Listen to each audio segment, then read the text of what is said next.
आपने देखा होगा मकर संक्रांति वाले दिन सभी लोग गंगा स्नान करते हैं।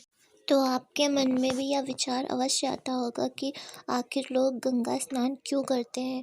तो इस कहानी के माध्यम से हम आपको बताएंगे गंगा स्नान क्यों किया जाता है, इसके पीछे की कहानी और क्या पुण्य प्राप्त होता है। धार्मिक मान्यताओं के अनुसार मकर संक्रांति वाले दिन गंगा स्नान करने से 7 जन्मों के पाप भी धुल जाते हैं। इस दिन गंगा स्नान से जुड़ी बहुत ही महत्वपूर्ण पौराणिक कथा के अनुसार राजा सगर अपने परोपकार और पुण्य कर्मों से तीनों लोकों के प्रसिद्ध हो गए थे।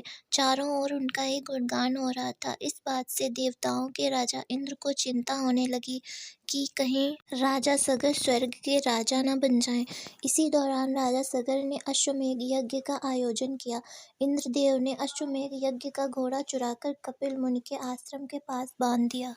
अश्वमेध यज्ञ का घोड़ा चोरी होने की सूचना पर राजा सागर ने अपने सभी 60,000 पुत्रों को उसकी खोज में लगा दिया। वे सभी पुत्र घोड़े को खोजते हुए कपिल मुनि के आश्रम तक पहुंच गए। वहां पर उन्होंने अश्वमेध यज्ञ का घोड़ा देखा। इस पर उन लोगों ने कपिल मुनि पर घोड़ा चोरी करने का आरोप लगा दिया। इससे क्रोधित होकर कपिल मुनि ने राजा सगर के सभी 60,000 पुत्रों को श्राप से जलाकर भस्म कर दिया। यह जानकर राजा सगर भागते हुए कपिल मुनि के आश्रम पहुंचे और उनको पुत्र को क्षमा दान देने का निवेदन किया।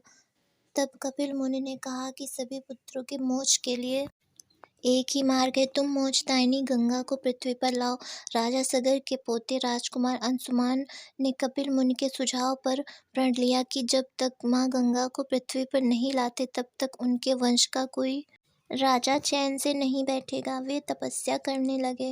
राजा अंशुमान की मृत्यु के बाद राजा भागीरथ ने कठिन तप से माँ गंगा को प्रसन्न किया। माँ गंगा का वेग इतना था कि वे पृथ्वी पर उतरती तो सर्वनाश हो जाता। तब राजा भगीरथ ने भगवान शिव को अपने तप से प्रसन्न किया ताकि वे अपनी जटाओं से होकर माँ गंगा को पृथ्वी पर उतरने दें, जिससे गंगा का वेग कम हो सके। भगवान शिव का आशीर्वाद पाकर राजा भगीरथ धन्य हुए। माँ गंगा को अपनी जटाओं में रखकर भगवान शिव गंगाधर बने।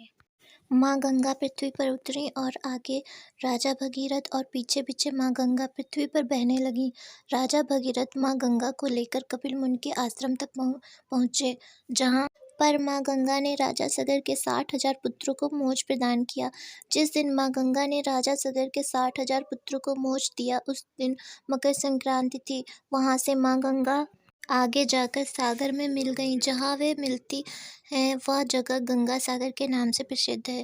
धार्मिक मान्यताओं के अनुसार मकर संक्रांति को गंगा सागर या गंगा नदी में स्नान करने से मोक्ष की प्राप्ति होती है और 7 जन्मों के भी पाप मिट जाते हैं। अगर आपको यह वीडियो अच्छी लगी हो तो लाइक और सब्सक्राइब करें और बेल आइकन जरूर ऑन करें।